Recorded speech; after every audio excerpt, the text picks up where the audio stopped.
On the morning of February 14th, 1979, at approximately 2:17 a.m., a man arrived at the security entrance of the United States Embassy on Boltzmann Gasse in Vienna, Austria. The night was cold, the temperature hovering just above freezing, and a light snow that had begun sometime after midnight was still falling, dusting the cobblestones with a thin white layer that no one had yet cleared. The man was wearing a gray wool overcoat, dark trousers, and leather dress shoes that were plainly inadequate for the conditions. In his right hand he carried a brown briefcase. His left hand, bare despite the cold, pressed flat against the stone wall beside the security intercom as if steadying himself. The Marine Guard who answered the intercom would later describe the man as appearing calm but slightly pale, with the deliberate stillness of someone who has prepared for a specific moment and is concentrating on executing it correctly. When asked to identify himself and state his purpose, the man responded in accented but fluent English. He said his name was Viktor Nikolaevich Sorokin. He said he was a major in the first chief directorate of the Committee for State Security of the Soviet Union, the KGB. He said he wished to defect to the United States of America, and that he had information of considerable value to offer in exchange for protection and resettlement. The Marine Guard followed standard protocol, asking the man to remain where he was while appropriate personnel were contacted. The appropriate personnel in this context was the duty officer of the CIA's Vienna station, operating within the embassy under State Department cover. The duty officer that night was a 33-year-old case officer named Brian Kowalski, who had been working in Vienna for 18 months and had, by his own later account, been reading a paperback novel when the call came through at approximately 2:19 a.m. Kowalski made 2 phone calls within 90 seconds of receiving the notification. The first was to the Vienna station chief, Thomas Alcott, a 46-year-old veteran of the CIA's Soviet and East European division, who had spent the previous decade working counterintelligence cases involving Soviet intelligence services. The second was to the CIA's Soviet division duty officer at Langley, alerting headquarters that a Soviet intelligence officer had presented himself at the Vienna embassy claiming defector status. Alcott arrived at the embassy within 20 minutes. By 2:45 a.m., Viktor Sorokin had been admitted through the security entrance, escorted to a conference room on the embassy's 3rd floor, and offered coffee by a staff assistant who had been awakened for the purpose. Alcott would later recall that Sorokin accepted the coffee, drank it quickly, and placed the briefcase on the table and opened it. Inside, Alcott would state in a classified Senate Intelligence Committee briefing nearly 2 years later, were several items that had no business being in the possession of a Soviet trade official, a handwritten list of names and descriptions written in Russian, a series of microfilm cartridges, and 2 rolls of undeveloped 35mm film. Sorokin said, according to Alcott's account, that the materials represented an accounting of his work and the work of his colleagues over a period of several years. He said the names on the list were intelligence assets, men and women who had been recruited by Soviet intelligence and were actively providing information to the KGB. He said there were 31 names.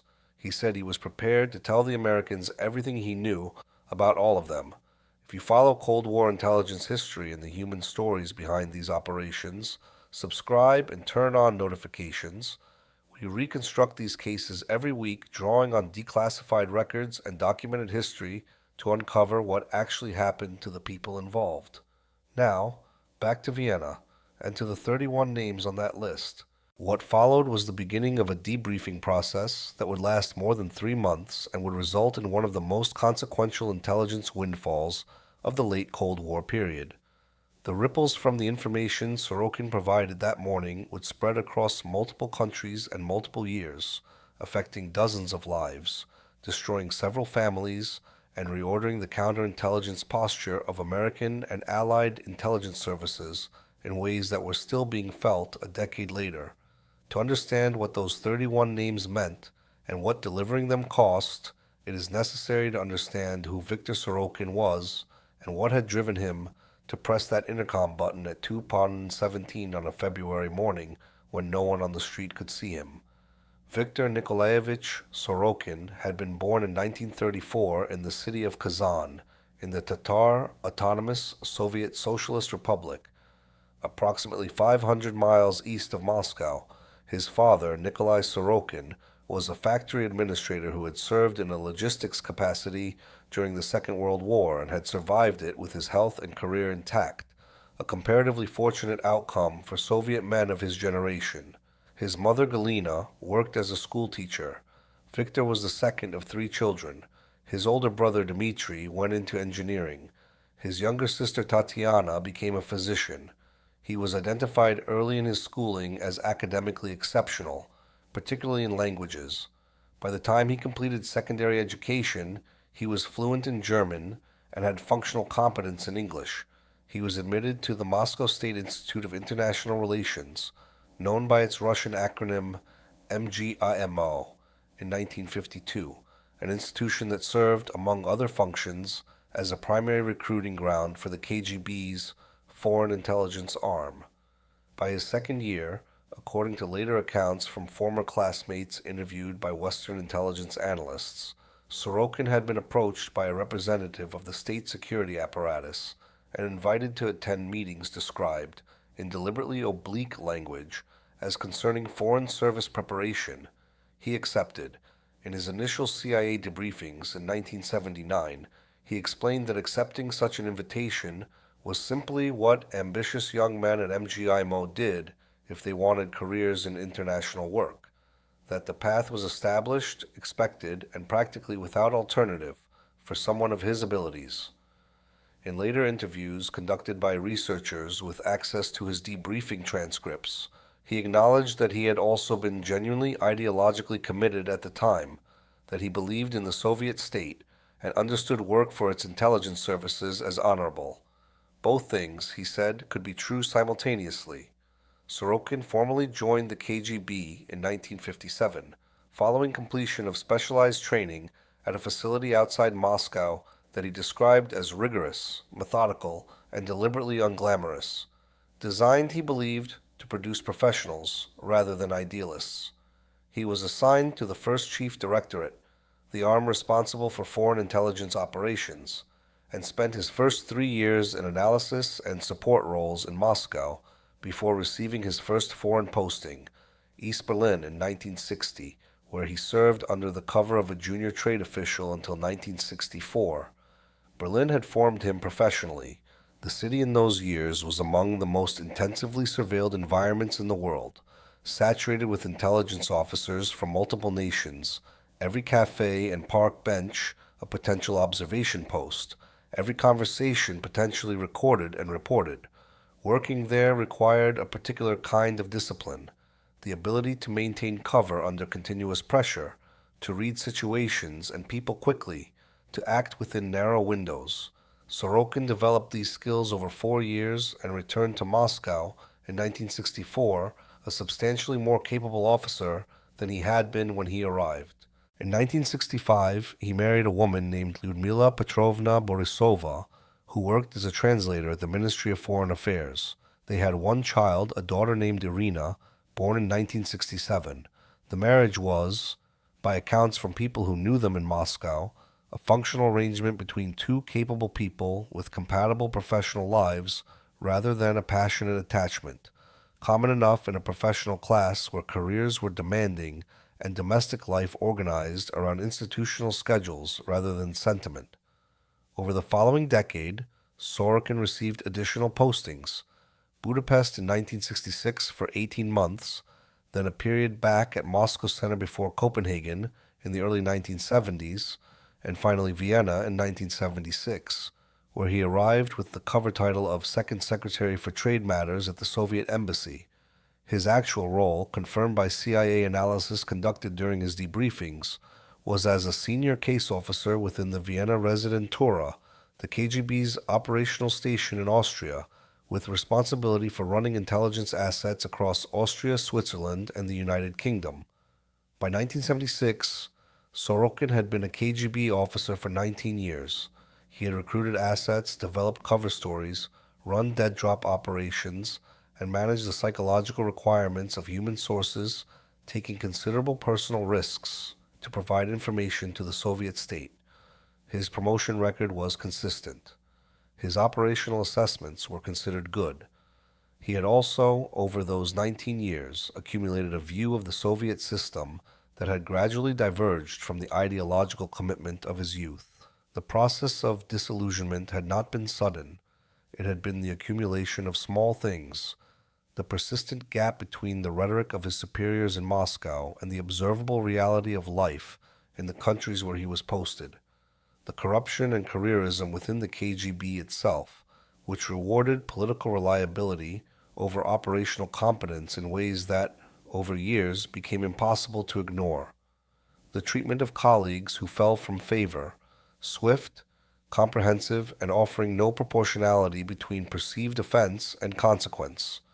Together, these things had produced a slow erosion of conviction that left him, by 1978, functioning effectively as a KGB officer while believing, at some private level, very little of what he was nominally working to advance. The specific catalyst for his defection was the disappearance of his colleague, Major Pavel Andreevich Grishin. Grishin, 41 years old, had been a senior officer within the Vienna Residentura since 1974. He and Sorokin had worked alongside each other for more than 2 years, developing the particular kind of professional intimacy that forms between intelligence officers operating in a foreign environment, mutual dependence, shared knowledge of operational details that had to remain confined to the service, the careful awareness of each other's professional position. They had also, without ever making it fully explicit, shared certain reservations about the system they served. Sorokin would later describe their conversations as having the quality of coded communication, observations about Soviet policy expressed in neutral language but carrying between them the implication of a shared critical perspective. In January 1979, Grishin was summoned to Moscow. The official explanation, communicated through the resident, the KGB station chief, was that Grishin was needed for consultations on a technical matter. He departed Vienna on January 11th. He did not return. Sorokin waited for word. When he made inquiries through available channels, the responses he received were evasive in ways that carried specific meaning to an experienced intelligence officer. By late January, he had concluded with reasonable certainty that Grishin had been arrested, recalled under a pretext, and detained by the KGB's Internal Security Directorate on suspicion of disloyalty. He did not know whether Grishin's disloyalty had consisted of the same private doubts they had shared, or whether it had involved something more concrete. What he knew was that the standard Moscow Center approach, when investigating a suspected disloyal officer, was to examine that officer's contacts, his professional relationships, his conversations over the preceding years. Grishin's professional conversations over 2.5 years in Vienna had included Viktor Sorokin. He spent approximately 2 weeks in suspended calculation, continuing to perform his official duties, attending meetings, processing the paperwork of his diplomatic cover, managing the ongoing requirements of the assets he was handling, while assessing the probability that he was about to be arrested. His conclusion was that the probability was significant and not diminishing. If a summons came and he was subsequently arrested, the trajectory of his life would be determined by others, by the Internal Security Directorate, by whatever Grishin had or had not said during his interrogation, by mechanisms over which he would have no control. That prospect, examined concretely, was intolerable to a man who had spent his career exercising control. He spent approximately 3 weeks making practical arrangements. He assembled the materials that would serve as evidence of his value, the handwritten list of assets he maintained from memory, microfilm cartridges accessible through his official duties, 2 rolls of undeveloped film documenting certain operational details. He studied surveillance patterns on the American embassy and identified the early morning hours as the period of minimum coverage. He arranged his schedule to have no official engagements on the morning following his planned departure, giving himself additional hours before his absence would trigger the standard protocols that Soviet intelligence maintained for exactly this situation. He chose February 14th because it was a midweek Wednesday, when his absence from the embassy social quarters would not be immediately noted, and because the date itself had no operational significance, which meant that anyone watching for signs of unusual planning would find nothing in the calendar to alert them. The initial debriefing process began in Vienna but was moved within 48 hours to a CIA facility in West Germany, a secure location that remains classified in subsequent government documents but is believed to have been a property maintained by the agency near Frankfurt. The decision to relocate quickly was driven by standard security protocols. Once a defector had presented himself, the assumption was that Soviet intelligence would rapidly establish his disappearance and initiate whatever countermeasures were available, including attempts to locate him before debriefing could be completed. The team assigned to Sorokin's initial sessions included Alcott, who flew to Frankfurt to lead the CIA side of the operation, and two Soviet affairs analysts from the CIA's Soviet and East European division who specialized in KGB structure and personnel.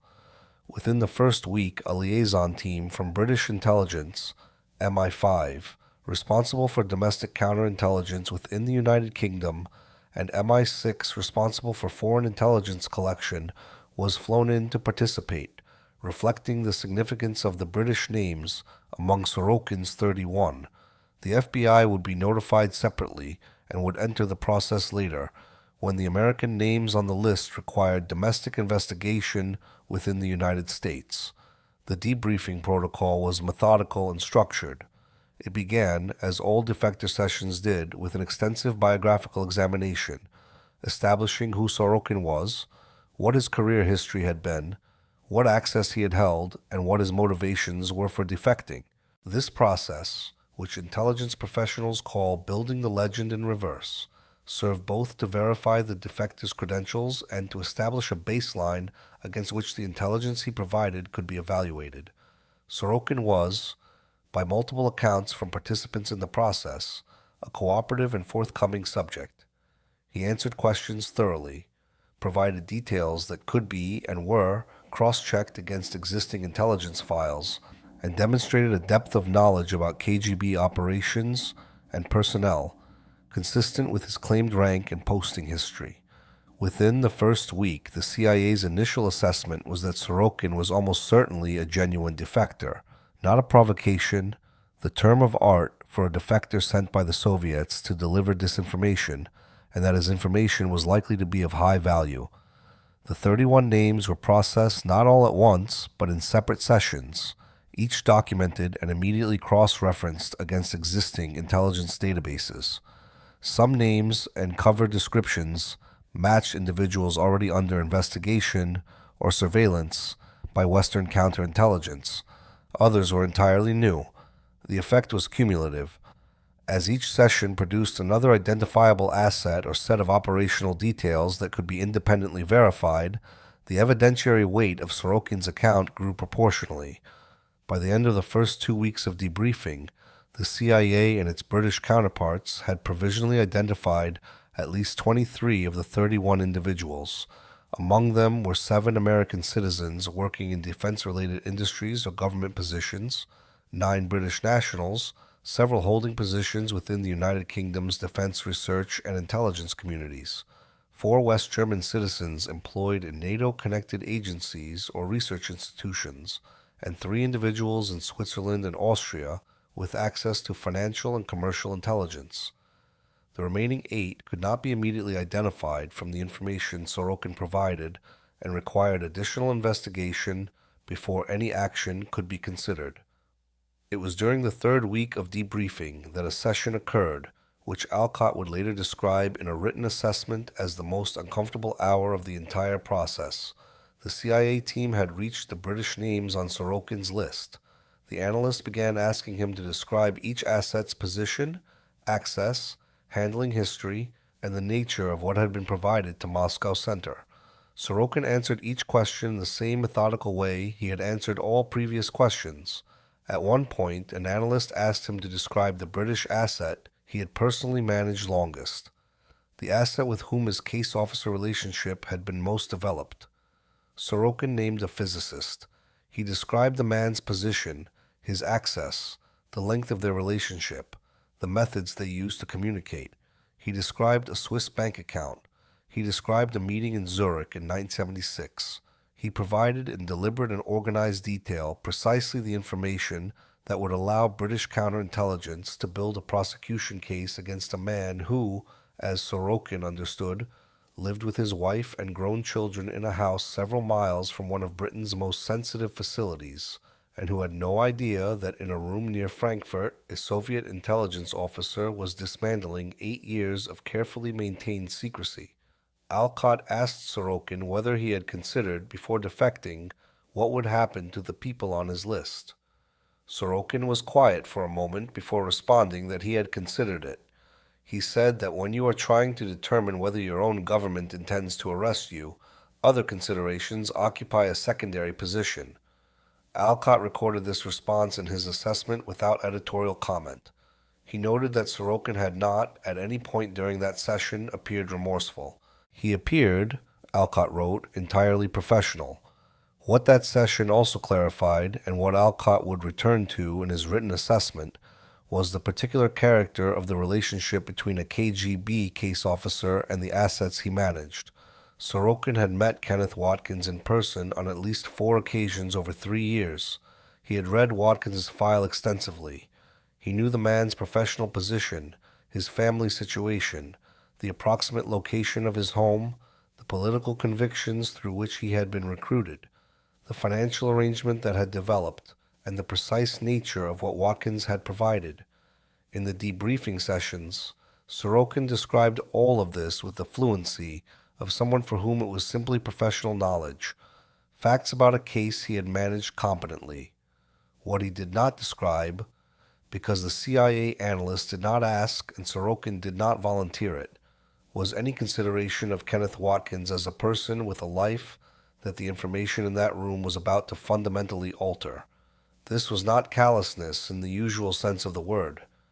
It was something more specific.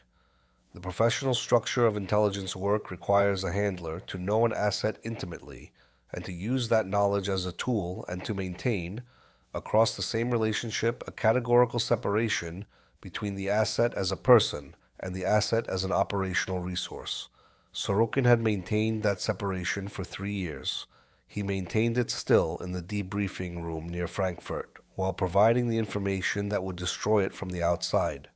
Alcott asked one further question at the end of that session, whether Sorokin believed the physicist had understood, when they met in Zurich in 1976 and in subsequent contacts, that what he was doing would eventually be discovered. Sorokin said he did not believe the physicist had allowed himself to think seriously about that possibility. He said that, in his experience, assets who continued providing information over a period of years developed a capacity to not think seriously about certain things. He said it was one of the features of the relationship that handlers relied upon. The physicist Sorokin described that afternoon was a man named Kenneth Harold Watkins. Kenneth Watkins had been born in 1927 in Bristol, England, the elder of 2 children. His father, Harold, was a civil servant in the local government office. His mother, Edith, had not worked outside the home.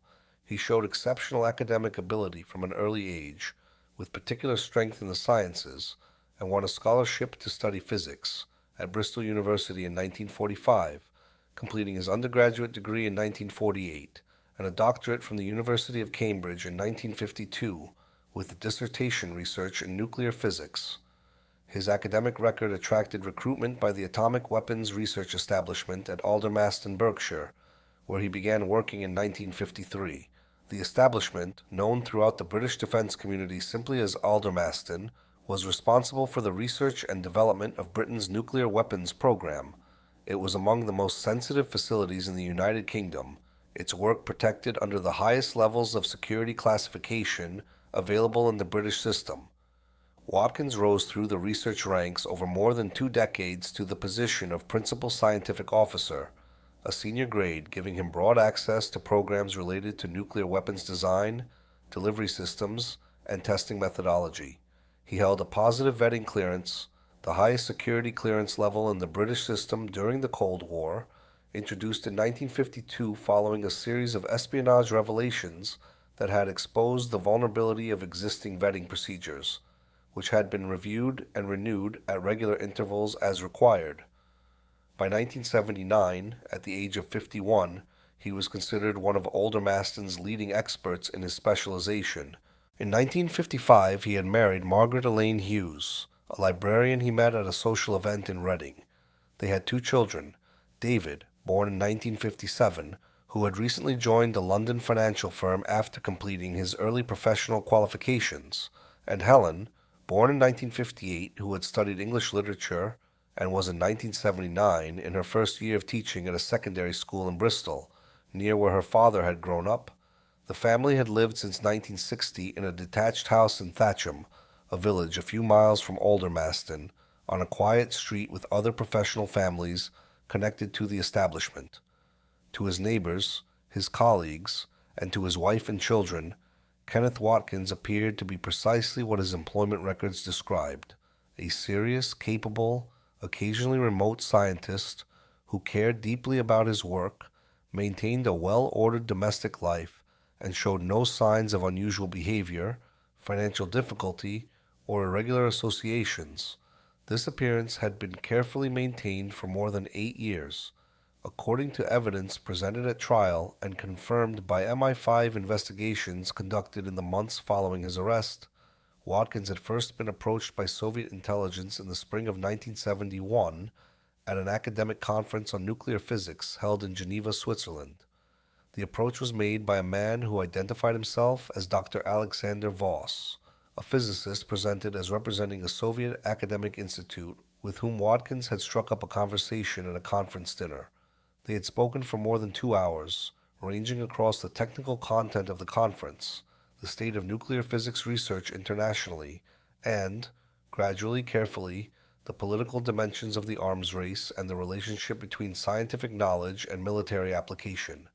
Voss, whose real identity was subsequently established by MI6 as Pyotr Leonid Kashnikov, a KGB officer operating under Soviet diplomatic cover in Western Europe, had identified and exploited with considerable skill a tension that had characterized Watkins's professional life from nearly its beginning.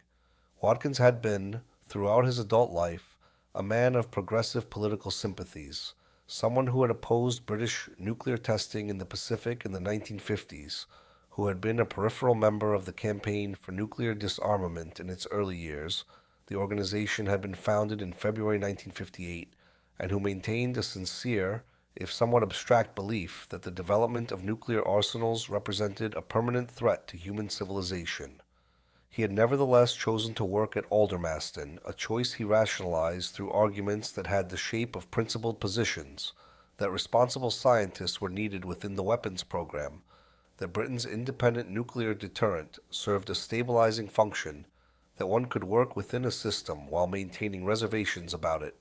Their conversations in Geneva moved from the abstract to the specific over several evenings.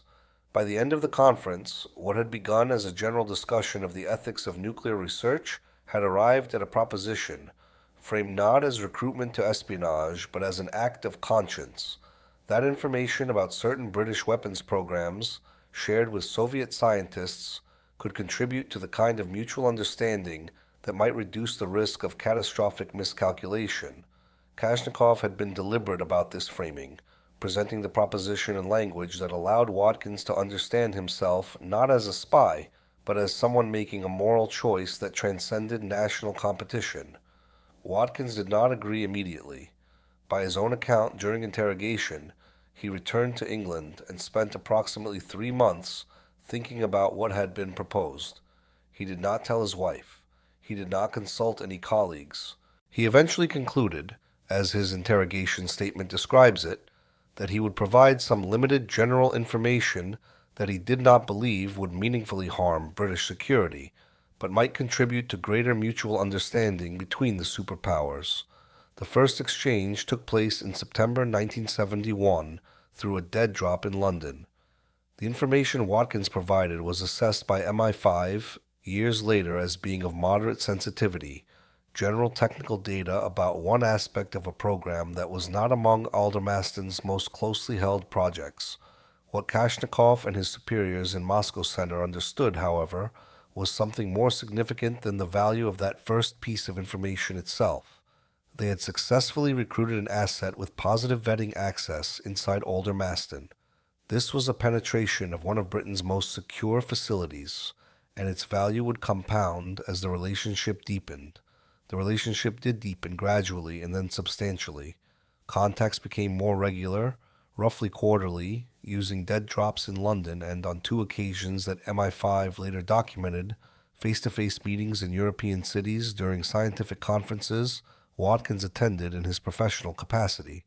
The information he provided became progressively more significant, in part because his access expanded as his seniority at Aldermaston increased, and in part because his handlers developed an increasingly precise understanding of which specific programs would be most useful and began applying pressure, subtle at first, less subtle as the years passed, to direct what he provided toward those programs specifically.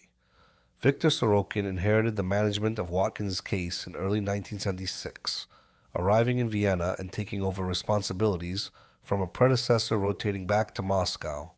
He reviewed Watkins' file before their first meeting, which took place at a conference in Zurich in March 1976, and came away from that review with an assessment that the asset had been productive, but that the relationship had developed limitations, that Watkins had managed to maintain certain internal boundaries on what he would provide, and that those boundaries had not been adequately challenged by his previous handlers. In Zurich, Sorokin applied what he would later describe to CIA debriefers as standard reorientation techniques, rebuilding personal rapport after the disruption of a handler change, providing explicit positive feedback on the value of previous contributions, and introducing more specific requests, framed carefully within the asset's established rationalization structure. He also introduced, in deliberately oblique language, the suggestion that Watkins's financial compensation, modest at approximately £2,000 to £3,000 per year, could be adjusted upward if certain additional programs could be addressed. By 1979, Watkins had provided information on at least 7 separate programs at Aldermaston, including 2 that were considered among the most sensitive British nuclear weapons development projects of the decade. The financial compensation he had received over 8 years totaled approximately £18,000, held in an account in Switzerland established on his behalf through channels his handlers controlled. He had told himself at various stages of this process that what he was doing was justified by his convictions about the nuclear arms race, that the information he provided was being used for analysis rather than weapons development, that the arrangement was temporary and would soon end. By 1979, he had been telling himself these things for 8 years, and each of them had become progressively less coherent, as evidence to the contrary accumulated. The weapons programs he had provided information about had not led to arms reduction. The financial compensation had continued and grown.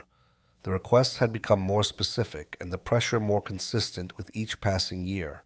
The MI5 surveillance of Kenneth Watkins began on March 7, 1979, 3 weeks after Sorokin's defection, after British intelligence had received the information pertaining to British assets from the CIA and completed its own initial assessment.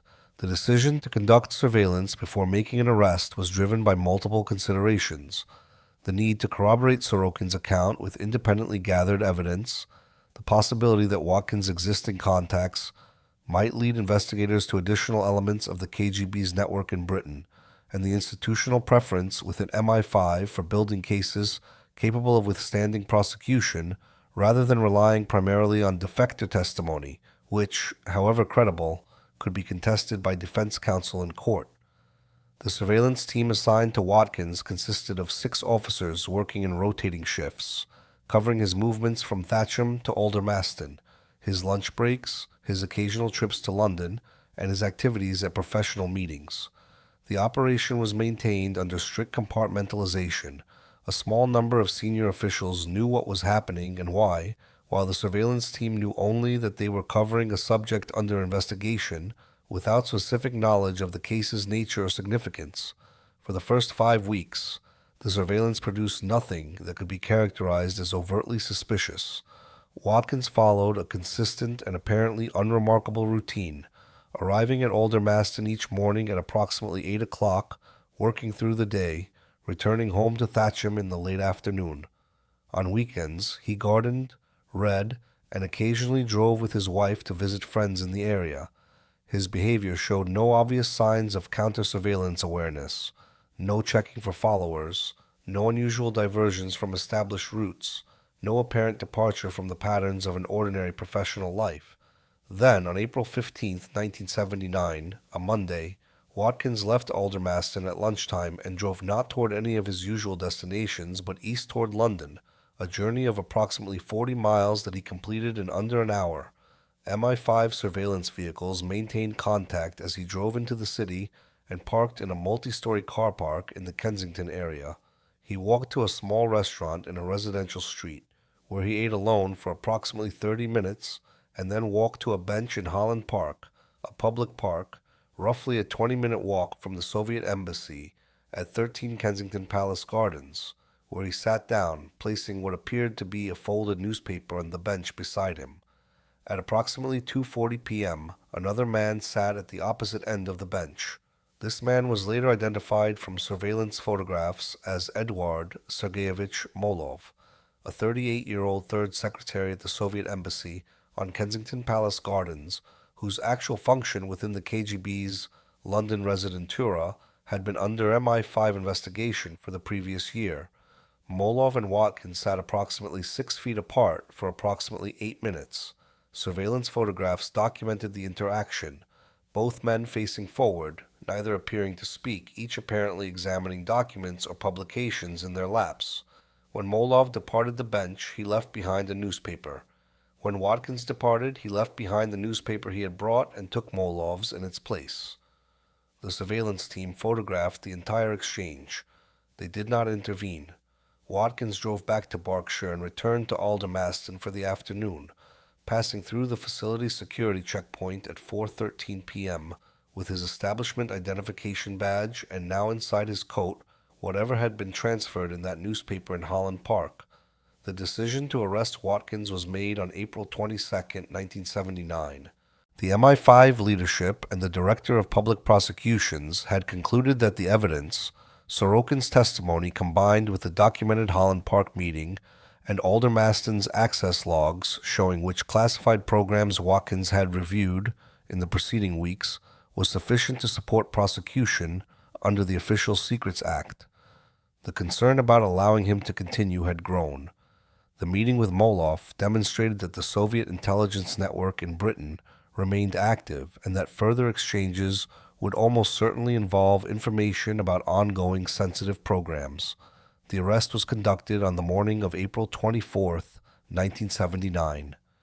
2 MI5 officers and 2 Metropolitan Police officers arrived at the Watkins residence in Thatcham at 7:15 a.m., before Kenneth had left for work. Margaret Watkins answered the door and was informed that the visitors had official identification and needed to speak with her husband. Kenneth Watkins came to the door approximately 2 minutes later, descending from the upper floor where he had been preparing for the day. He was wearing gray trousers, a white shirt, and his Aldermaston identification badge, still clipped to the lapel of his jacket. He was informed of his arrest under the Official Secrets Act, and cautioned in the standard form that he did not have to say anything.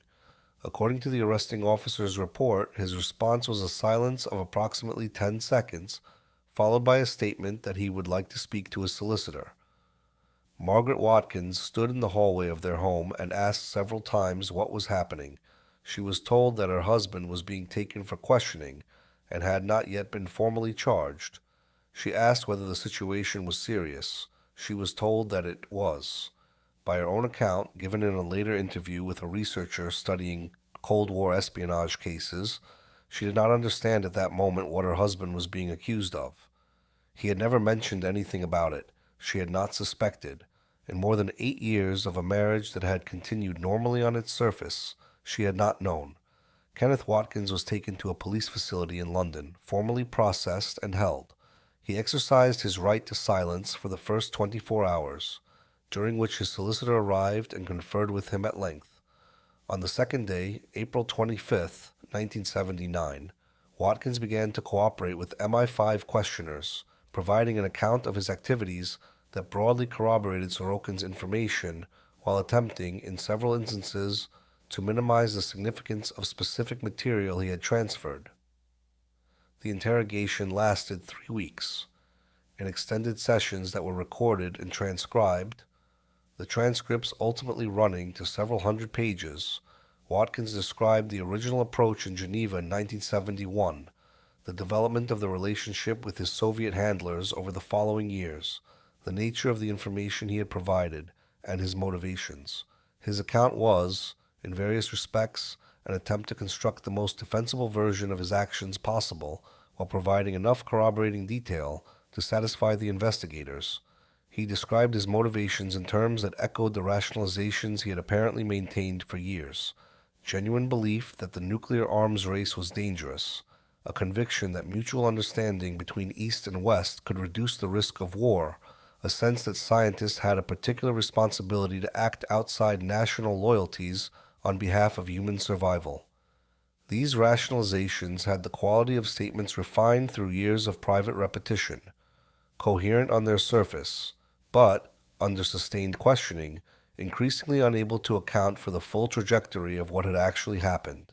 The investigators pressed him on the points where the rationalization broke down, the progressively more sensitive nature of the information he had provided as the years passed, the financial compensation totaling £18,000, the increasingly specific and demanding requests from his handlers, the meeting in Holland Park as recently as April 15th, which had occurred not at some moment of renewed political conviction, but as what appeared to be a routine continuation of an established pattern. On these points, Watkins was less fluent. He acknowledged that the information he had provided had become more sensitive than he had initially intended. He acknowledged that the financial compensation had continued beyond the point where he could honestly characterize it as incidental. He acknowledged that by the late 1970s, the rationalizations that had structured his original decision had become something different, had become, in his words, a story he told himself that made it possible to keep doing something he had already started. He stopped short of describing this as a complete repudiation of his earlier self-understanding, but he could not say, he told the interrogators, how much of what he had believed in 1971 he still genuinely believed, and how much had simply been convenient to believe. The formal charges against Kenneth Harold Watkins were filed on May 18, 1979, under Section 1 of the Official Secrets Act 1911, which carries a maximum penalty of 14 years imprisonment per count. He was charged on multiple counts relating to the communication of information to an agent of a foreign power on multiple occasions over a period of years. The case was heard at the Central Criminal Court in London, the Old Bailey, beginning in October 1979. Because Watkins entered a guilty plea, there was no jury determination of facts. The proceedings that followed were sentencing hearings conducted by the judge alone. Certain sensitive evidence was heard in camera, in closed session, with the public excluded, to protect intelligence methods and sources that remained active. Watkins entered that guilty plea on October 8, 1979, after extensive consultation with his legal team and in full awareness of the evidence against him. Sorokin's testimony provided through classified written submissions, the documented Holland Park meeting, and Aldermaston's access records. The sentencing hearing proceeded in November. The prosecution presented evidence of the access Watkins had held, the nature of the programs he had compromised, and a damage assessment prepared by the Ministry of Defense, which concluded that the information provided over the 8-year period had compromised at least 2 nuclear weapons development programs of significant strategic importance. Defense counsel argued for mitigation based on Watkins's cooperation with investigators, his lack of any previous criminal record, his professional contributions to British science over more than 2 decades, and what counsel characterized as his sincere, if naive, belief that he had been acting in service of reducing international tension rather than advancing Soviet military capability. On November 28, 1979, the judge sentenced Kenneth Watkins to 18 years imprisonment. The sentence was, by the standards of Official Secrets Act prosecutions, severe, a reflection of the seniority of Watkins's position, the duration of his activities, and the assessed strategic significance of what had been compromised. Under the sentencing framework then applicable, Watkins would be eligible for parole consideration after serving 12 years, assuming satisfactory conduct. Margaret Watkins was in the public gallery when the sentence was read. By accounts from those present, she received it without visible reaction, maintaining the composure she had shown throughout the preceding months, with a consistency that observers described as either extraordinary self-possession or the expression of someone who had already, in the 7 months since her husband's arrest, processed the worst of what the situation contained. She had, in fact, spent those 7 months managing consequences that had begun the morning of Kenneth's arrest, and had not relented since. Within days of the arrest becoming public, through a brief official statement acknowledging that an employee of Aldermaston had been detained under the Official Secrets Act, reporters had identified the family. The house in Thatcham was approached by journalists. Neighbors were contacted. David was telephoned at his office in London. Helen was contacted at her school in Bristol. Margaret refused to speak to any of them. She had gone through a period of several weeks in which she was unable to fully absorb what she had learned, that her husband, with whom she had shared a house and a life for 24 years, had been providing classified information to Soviet intelligence for 8 of those years, had attended clandestine meetings with Soviet intelligence officers, had received payment held in a Swiss bank account, and had concealed all of this from her throughout. She searched her memory for signs she had missed, unusual absences, unexplained behaviors, anything that might have signaled the double life. She found some things she had noticed without understanding, occasional trips not fully explained, a quality of preoccupation she had attributed to work pressure. One moment in 1976, when she had asked about a payment credited to their bank account and had accepted his answer without pressing. These fragments did not add up to foreknowledge. She had not known. But in the months after the arrest, she spent considerable time in the private anguish of wondering whether she should have known, whether their marriage had maintained a quality of careful inattention that had made the deception possible, and what it said about the life they had built if that was true. These were not questions that resolved themselves. She returned to nursing work in early 1980, not because the financial situation required it immediately, but because she found that structure helped her function when abstraction did not. She made one decision in the weeks after the sentencing that she never publicly explained, but that people who knew her understood as a statement of intent. She declined to move from the Thatcham house.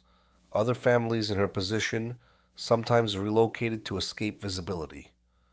Margaret Watkins stayed. She reduced her public life to the necessary minimum, declined every request for comment, and built what stability she could for herself in the place where her family had lived. It was a decision that required considerable resolution and cost her considerably in social comfort, and it was entirely characteristic of her. David Watkins, 22 years old when his father was arrested, had been working at a London financial firm for less than 6 months. He had been, by his own later account to a researcher, studying the long-term impact of parental espionage convictions on families. Closer to his father than Helen had been, had shared Kenneth's aptitude for mathematics, had been proud of his father's professional standing, had defined part of his own emerging identity in relation to his father's reputation as a serious and capable scientist. The arrest dismantled that identity in specific ways that took years to work through. In the immediate aftermath, David's response was not withdrawal, but investigation. He began, methodically, to try to understand what his father had actually done. He obtained newspaper accounts, read what was publicly available about the Official Secrets Act charges, and asked Kenneth directly in the one prison visit he made during the first year, a visit David would later describe as the most difficult conversation of his life, what the thinking had been. His father's answer had been, as David understood it, a version of the ideological rationalization that would later appear in the interrogation transcripts: the arms race, the mutual understanding argument, the conscience framing. David had found this answer both understandable and completely inadequate. He had sat in that visiting room and understood, possibly for the first time, that his father was a man who was capable of believing genuinely incompatible things about himself simultaneously. He did not visit again for several years, but he kept trying to understand. In 1992, the year following his father's release, David spent several months working through his solicitor to obtain whatever documentation was available through court archives and the public record, the published sentencing remarks that had been read aloud in open session, the formal charge sheet, and a partial transcript his solicitor was able to secure. He read the documents over 2 evenings and found that they told him both less and more than he expected, less about the operational specifics, which remained classified, more about the pattern of choices his father had made across nearly a decade, documented in the flat language of official record.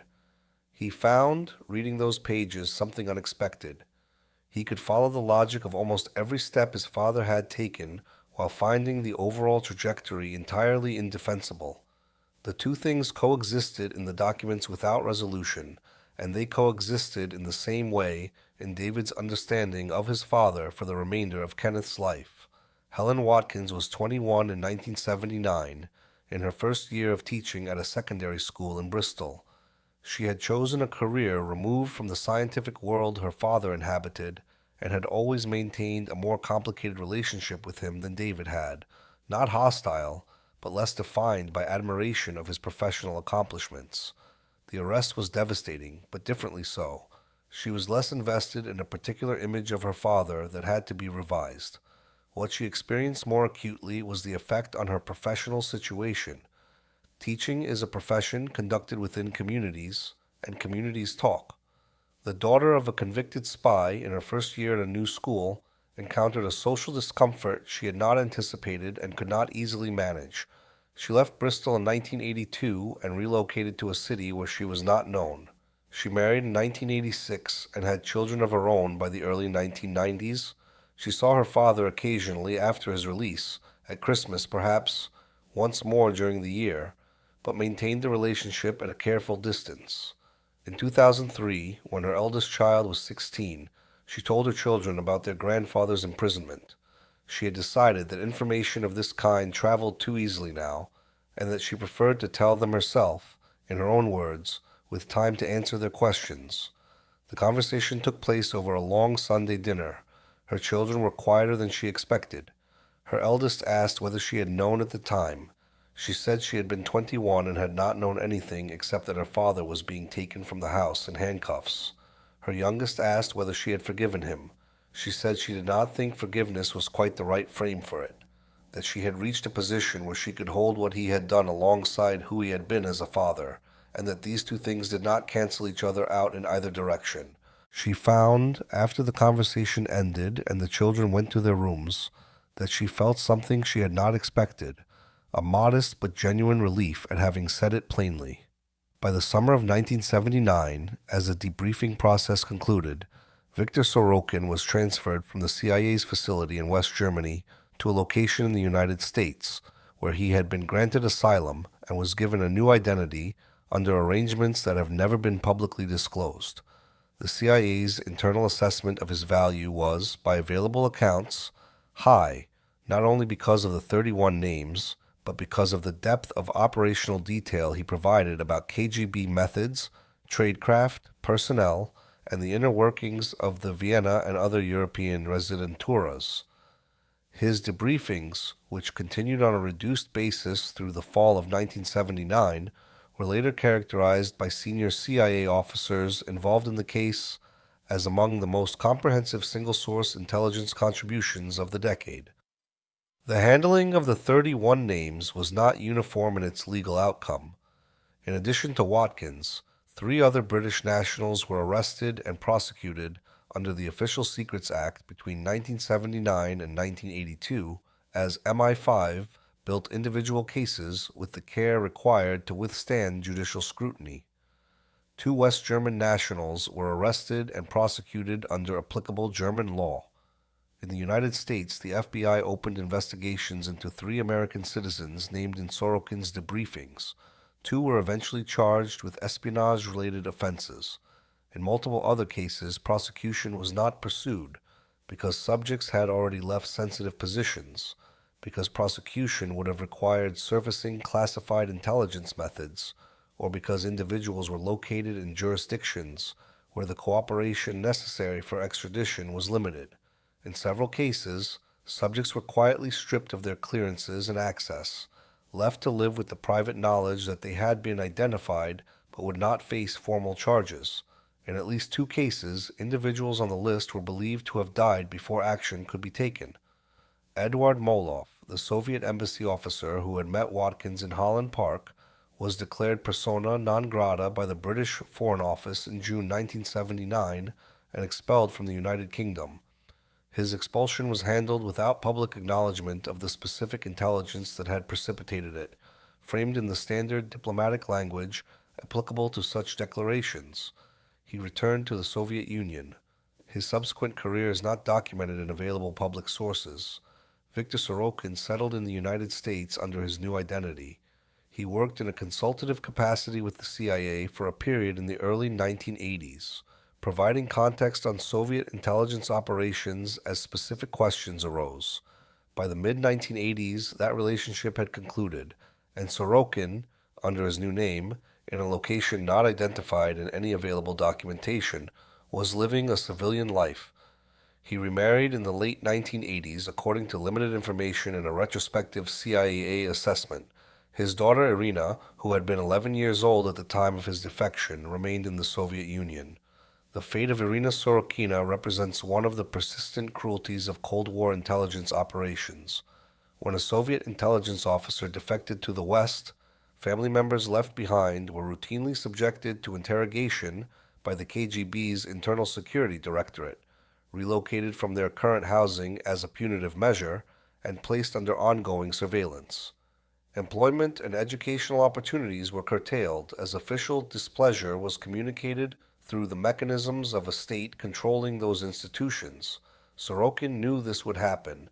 He had told himself, by his own account in CIA debriefings, that Lyudmila was capable and would find a way to manage, and that Irina was young enough to eventually rebuild her life. Whether this was genuine assessment or the psychological necessity of not fully confronting what he was choosing, no available account can resolve. Lyudmila Sorokina was recalled for interrogation within 2 weeks of her husband's defection becoming known to Moscow Center. She was interviewed multiple times over the subsequent months. She lost her position at the Ministry of Foreign Affairs. She and Irina were relocated to a smaller apartment in a less desirable district of Moscow. She found work as a translator for a technical publishing house, lower in status and pay than her previous position. There is no reliable public information about what became of her or Irina in the years that followed. Kenneth Watkins served 12 years of his 18-year sentence, held initially at a facility in the southeast of England, and later transferred to another institution in the late 1980s. His life in prison was, by accounts from prison officers who later spoke to researchers, quiet and self-contained.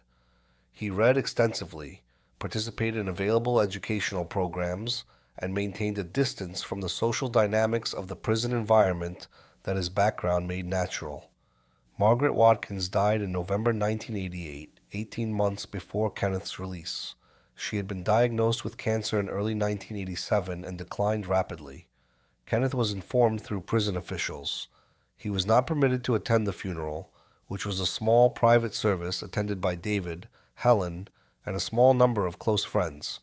Helen would later describe the occasion as carrying the weight not simply of her mother's death, but of the accumulated grief of the previous 9 years, the collapse of the family her parents had appeared to build, the absence of her father through those years, the specific loneliness of being a child whose circumstances cannot be explained in ordinary terms. Her mother had managed all of this with a fortitude that Helen found, in retrospect, staggering. Margaret Watkins had not chosen any part of her situation. She had simply met each day of it with whatever she had available. She died, having received no accounting from the people whose decisions had produced her circumstances, and having asked for none. Kenneth Watkins was released on parole in March 1991 at the age of 63. He moved to a small flat in a market town in the West Country. He did not return to any form of scientific work, having been permanently barred from classified activities and possessing skills that, after more than a decade outside the profession, had moved past their operational relevance. He drew a modest pension. His relationship with his children remained painful and complicated in ways that did not substantially resolve with time, but it did not remain static either. David visited more frequently as the years passed. Their conversations navigated carefully around the most central questions between them, but David had done enough of his own reading, his own reconstruction of what his father had done and why, that the visits had a different quality than they might have had otherwise. He had developed a position about his father that was neither condemnation nor forgiveness, but something more precise, an understanding of how the choices had been made, a clear-eyed assessment of their consequences, and a determination not to let either of those things be the whole story of who Kenneth Watkins was. He did not share this position with his father directly. He was not sure his father would have known what to do with it. Victor Sorokin died in September 2003 at the age of 69 in the United States under the name he had been given at resettlement. His death was acknowledged in a brief internal CIA tribute circulated within the relevant divisions, recognizing his contribution to American intelligence without publicly identifying him. There was no public obituary. Kenneth Watkins died in July 2007 at the age of 79. His death was noted in a brief local newspaper obituary that mentioned his career at Aldermaston and acknowledged his conviction under the Official Secrets Act. His survivors were listed as his son David, his daughter Helen, and 3 grandchildren. Between the defection of Victor Sorokin on February 14, 1979, and the deaths of the principal figures in the years that followed, the Cold War had ended, the Soviet Union had dissolved, the intelligence services that had structured the entire encounter had reorganized and redirected their attention, and the specific programs about which Kenneth Watkins had provided information had in most cases been superseded by successive generations of more advanced technology. The damage assessment prepared by the Ministry of Defense in 1980 concluded that Watkins' activities had significantly compromised 2 nuclear weapons development programs of strategic importance. Whether the information he provided influenced any specific Soviet military decision or weapons development effort is impossible to establish with precision.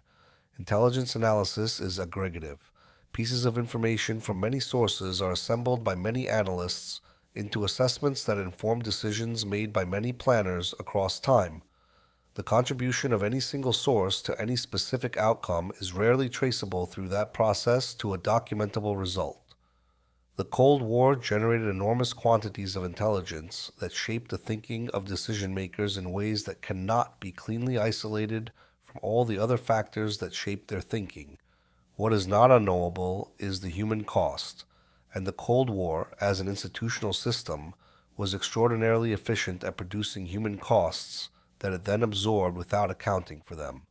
The system required educated professionals who could be approached through the gap between their institutional loyalties and their private convictions, people like Watkins, who could be gradually moved from providing what they considered inconsequential to providing what any analyst would recognize as significant.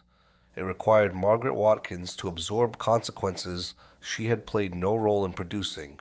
It required David and Helen Watkins to spend their adult lives navigating a history they had not made, and it required men like Sorokin, trained professionals who could identify exploitable vulnerabilities in other human beings, develop those vulnerabilities into relationships, and maintain, across those relationships, a categorical separation between the asset as a person and the asset as an operational resource, a separation that held in Vienna and held still in a debriefing room near Frankfurt, right up until the moment it was no longer operationally necessary.